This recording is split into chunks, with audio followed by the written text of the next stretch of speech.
Cutting shop licence ನೀಡಲು 12,000 ಲಂಚ ಪಡೆದ ಜಿಬಿಎ ಹೆಲ್ತ್ ಇನ್ಸ್ಪೆಕ್ಟರ್. ಬೆಂಗಳೂರಿನಲ್ಲಿ ಕಟಿಂಗ್ ಶಾಪ್ ಲೈಸೆನ್ಸ್ ನೀಡಲು 12,000 ಲಂಚ ನೀಡಿ ಎಂದು global Bengaluru authority health inspector ಕೇಳಿದ್ದಾರೆ.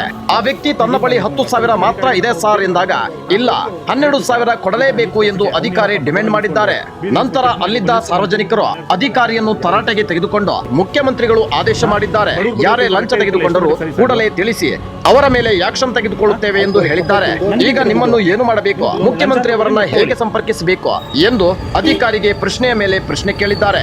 ಸಾರ್ವಜನಿಕರು ಈ ರೀತಿ ಪ್ರಶ್ನೆ ಮಾಡಿದ ನಂತರ ಜಿಬಿಎ ಹೆಲ್ತ್ ಇನ್ಸ್ಪೆಕ್ಟರ್ ಆರೋಗ್ಯ ಸಮಸ್ಯೆಯಿಂದ ಬಳಲಿದ ಹಾಗೆ ತಮ್ಮ ನಟನೆಯ ಚಮತ್ಕಾರ ತೋರಿಸಿದ್ದಾರೆ.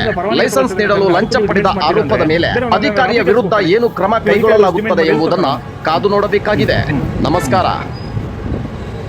ಸುಸ್ತಾಗುತ್ತೆ ಪಾಪ ಅವ್ರಿಗೆ, ಇಲ್ಲ ಸುಸ್ತಾಗ್ತಿದೆ ಪಾಪ, ಶುಗರು ಬಿ ಪಿ ಲೋ ಆಗ್ತಿದೆ ಅವ್ರಿಗೆ.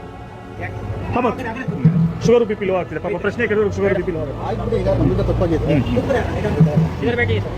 ಅವ್ರದನ್ನ ದಯವಿಟ್ಟು ಅದನ್ನ ಮಾಡ್ಕೊಡ್ಬೇಕು ನೀವು, ಮಾಡ್ಕೊಡಿ.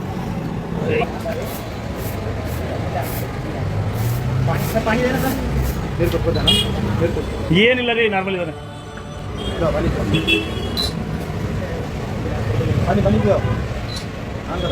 ದುಡ್ಡು ಕೊಡ್ಬೇಕಾದ್ರೆ ಸುಸ್ತಾಗಲ್ಲ, ದುಡ್ಡು ಕೇಳಬೇಕು ಸುಸ್ತಾಗಲ್ವಾ?